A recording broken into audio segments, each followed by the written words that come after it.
Members debate. Thoughts, comments? Representative Gibson, you're recognized.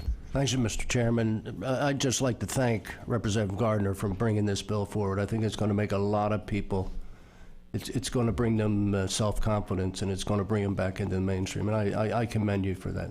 Thank you. I'll echo his comments. Well done. I know Aaron Bates is a celebrity for getting attention of his plight. We got to meet Aaron Bates a while back, and what a just so much to offer. Just needs that much help, and this is the bill to give them that much help to go out and do some great things in the world. With that, Representative Gardner, you're recognized to close. Just real quickly, Chairman, and thank you for your comments. Members, I look around, there are a lot of us that are term limiting out, and some of you will be term limited not voluntarily, but it's part of the process. But and me too, obviously. But I did want to just make one comment, and for the members that are going to be here for a long time. You know, we have done a pretty good job when it comes to early intervention, occupational therapy, all the things that we work with kids to help better themselves. But the reality is what we miss is when they hit that 18. And when they turn 18 and they're looking for that option, and if they have a physical disability or a mental disability, I would encourage all the members we really have to start thinking about, okay, we've done all the early stuff. What are we going to do once they hit that age? So I would leave that with you. And Mr. Chairman, I appreciate your comments, and I very much appreciate your support. Thank you very much, Representative Gardner. Having fully presented, closed, and debated House Bill 731, Ms. Bobby will now call the roll. Representative Anderson? Yes. Owsley? Yes. Cusack? Galvano? Yes. Garcia? Yes. Gibson? Yes. Grimsley? Yes. Harrell? Yes. Hayes? Yes. Hooper? Yes. Hudson? Yes. Petronas? Yes. Porth? Yes. Roberson? Yes. Swartz? Yes. Skidmore? Yes. Zapata? Bean? Yes, and by your votes, House Bill 731 will be reported favorably. Well done, Chairman Gardner. Thank you very much. Okay, very good. And Representative Gardner, we're going to create a council substitute with that traveling amendment with your permission. Very good. Thumbs up means okay. So very good. Our next bill is going to be Representative Nair, but Representative Nair, before we call you up, I've got a special point of privilege to Representative Owsley. You're recognized. Thank you, Mr. Chair. And I know we have a busy agenda and we're getting towards the middle of session, but this is something that is real important to me, and I want to take a few minutes to, first of all, today is American Diabetes Alert Day in Florida, and tomorrow we're going to be doing a resolution in the Journal supporting the ideals of World Diabetes Day, which is November 14th. But I had a visit in my office from a young woman who was diagnosed with type 1 diabetes last year, just after she turned 11 years old.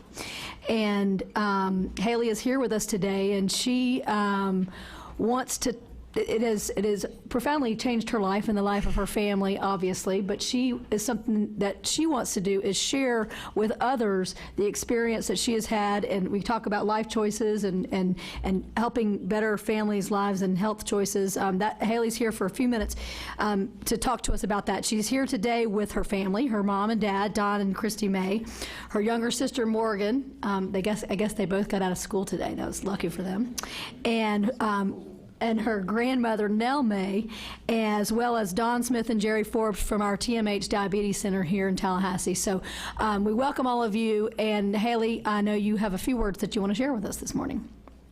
Haley May from Tallahassee. Welcome, Haley. We're glad to have you here. Welcome to Healthcare Council.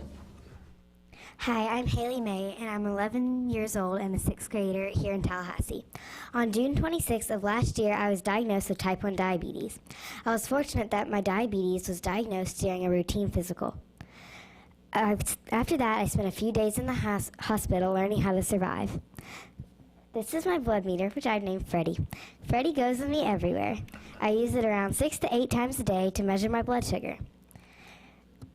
I also have to take 6 to 8 shots a day. And this is my insulin pen. I attach a needle to it and give myself an insulin shot. And this is my emergency kit that goes with me everywhere I go, just in case my blood sugar goes too low. Before I was diagnosed, I didn't realize that this disease even existed. I realized that my friends and family didn't know much about this disease either. They have been great about learning and helping me to manage disease. Even though my life has changed quite a bit, I realize that with a few extra steps, I can do anything I want to do in life. My mission is to help educate people about this disease. One of the main reasons I'm here today is to thank you for this opportunity to recognize Diabetes Alert Day and World Diabetes Day. This will help people notice what diabetes is and feel more comfortable in dealing with this disease. By letting me speak here today and Representative Osley sponsoring the resolution tomorrow, you're all helping me achieve my mission. Thank you for taking time out of your busy schedules for this opportunity. Haley May, wow. Give her a round of applause. Wow. Haley, I think we may have some questions for you. I've got the first question. Whose house seat do you live in? Very good. Other questions for Haley May? Haley May, wow. Questions. Representative Galvano, a question for Haley May. Yes, follow-up to the chair is, and are you running for speaker? Yeah. Very good. Representative Harrell. Thank you, thank you.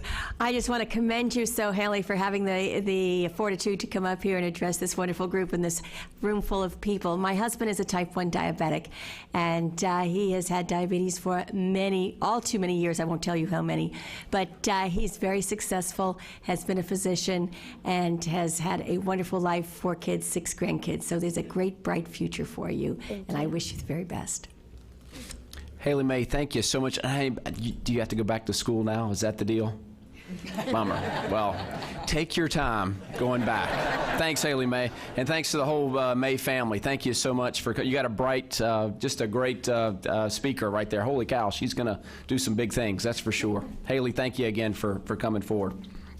Very good. Let's continue our rocket docket, members, and we'll go to House Bill 333, which is Developmental Disabilities Institutions by NARE. On deck will be Representative Holder's Bill 341. Let's talk about Developmental Disabilities Institution. Representative NARE, you are recognized. Welcome to Healthcare Council. Thank you, Mr. Chair and members. Is it too late to ask Haley to present my bill? I feel bad going after that. As many of you know, I am a type 1 diabetic myself, so we had an interesting discussion right before this. But getting back to the bill, this basically, House Bill 333, is the same bill that passed out of this council last year with a few minor changes. It failed the Senate because they didn't get out of the last Senate stop. The bill requires that the Agency for People with Disabilities prepare plans for review and comment if there is an announced intent to close by 20% or more of the census at either of the 2 remaining state institutions. The plans must ensure proper notifications to residents and others, involvement of residents in planning their transition, and planning for quality and safety of residents